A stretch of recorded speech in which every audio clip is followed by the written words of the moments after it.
For close to 2 years now, many in the country had always known there's a crack in the relations between former President Olusegun Obasanjo and incumbent Goodluck Jonathan, but no one could tell just how deep the crack was, not until the 18-page letter was leaked to the media recently. The content of the letter was deeply critical of the president, with Obasanjo making all sorts of allegations against the incumbent. Obasanjo claimed, and I quote, "Corruption has reached the level of impunity. It is necessary to be mindful that corruption and injustice are fertile breeding ground for terrorism and political instability." End of quote. As expected, opinions are broadly divided on the content of the letter. Most of the things you have written are well known to Nigerians, but some of them may also be part of the blackmail, organized blackmail to stop Jonathan from contesting in 2015. I think that is one of the most ridiculous things that we can reduce the potency of that letter to. That would be highly myopic. The issue of whether or not President Jonathan would run for another term in the 2015 general election remains a very divisive one, especially to the ruling People's Democratic Party.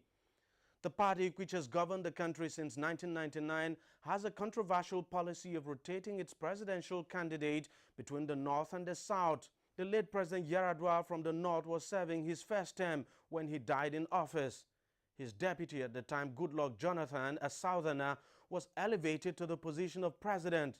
Some, including Obasanjo, say this was done on the agreement that Mr. Jonathan would serve only one term and allow the party to nominate someone from the North to the position. It's this agreement that the incumbent president is accused of breaching, even though he has not openly declared his intention to run. Here's how Obasanjo put it in his letter to the president. "Up till 2 months ago, Mr. President, you told me you had not told anybody that you would contest in 2015. I quickly pointed out to you that the signs and the measures on the ground do not tally with your statement." End of quote. I don't think anybody has any right to ask Jonathan not to contest. I'm more interested in the integrity, the credentials of the person aspiring to be in the office of a president than where the person comes from. Sometime next year, the party would be nominating its candidate for the presidential election in 2015. Should President Jonathan decide to run, and everyone believes he would do so, there's no question at all that he would have a very tough fight on his hands.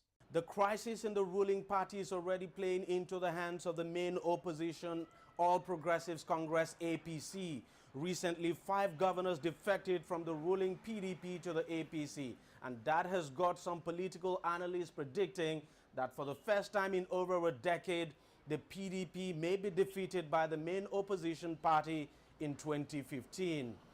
Deji Badmos, CCTV, Lagos, Nigeria.